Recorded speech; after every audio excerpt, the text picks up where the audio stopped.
உலகமாயிரம் சொல்லட்டுமே, உனக்கு நீதான் நீதிபதி.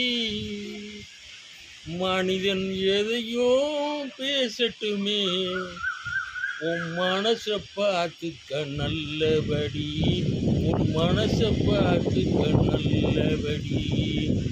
உலகமாயிரம் பேசட்டுமே, உனக்கு நீதான் நீதிபதி. மனிதன் எதையோ சொல்லட்டுமே, உன் மனசை பார்த்துக்க நல்லபடி, உன் மனசை பார்த்துக்க நல்லபடி. உலகமாயிரம் சொல்லட்டுமே. மக்களே, பாட்டு எதுக்காக நான் படித்தேன் அப்படின்னு கேட்டீங்கன்னா, நீங்கள் மனசில் எதையுமே குழப்பமே இல்லாமல் நீங்கள் தெளிவாக இருக்கணும். உங்களுக்கு நீங்கள் தான் நீதிபதி, உங்களுக்கு நீங்கள் தான் நீதிபதி. நீங்கள் எடுக்கக்கூடிய முடிவுகளை கரெக்டாக இருக்கணும். ஒரு முடிவு எடுத்துட்டீங்க, ஒரு இடத்துக்கு போகணுன்னு முடிவு எடுத்துட்டீங்க, ஒரு செயலை செய்யணும்னு முடிவு எடுத்துட்டீங்கன்னா அந்த இதிலேருந்து நீங்கள் மாறக்கூடாது. அதுக்கு தான் படித்தேன். உலகம் ஆயிரம் சொன்னாலும் உங்களுக்கு நீங்கள் தான் நீதிபதி.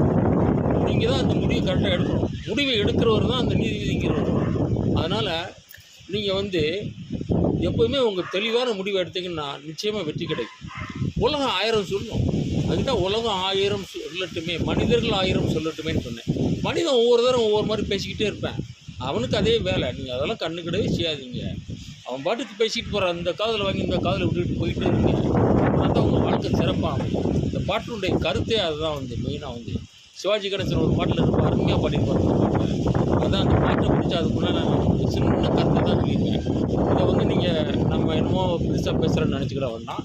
இந்த கருத்தை நீங்கள் நல்லா புரிஞ்சுக்கோங்க. நீங்கள் எடுக்கக்கூடிய முடிவுக்கு யார் என்ன சொன்னாலும் நீங்கள் எதுவும் கண்டுக்கிடாதீங்க. உங்களை 1000 பேர் 1000 இது சொன்னாலும் நீங்கள் don't care. I don't care. நான் எந்த வழியில் போவேன், நான் இப்படி தான் இருப்பேன்.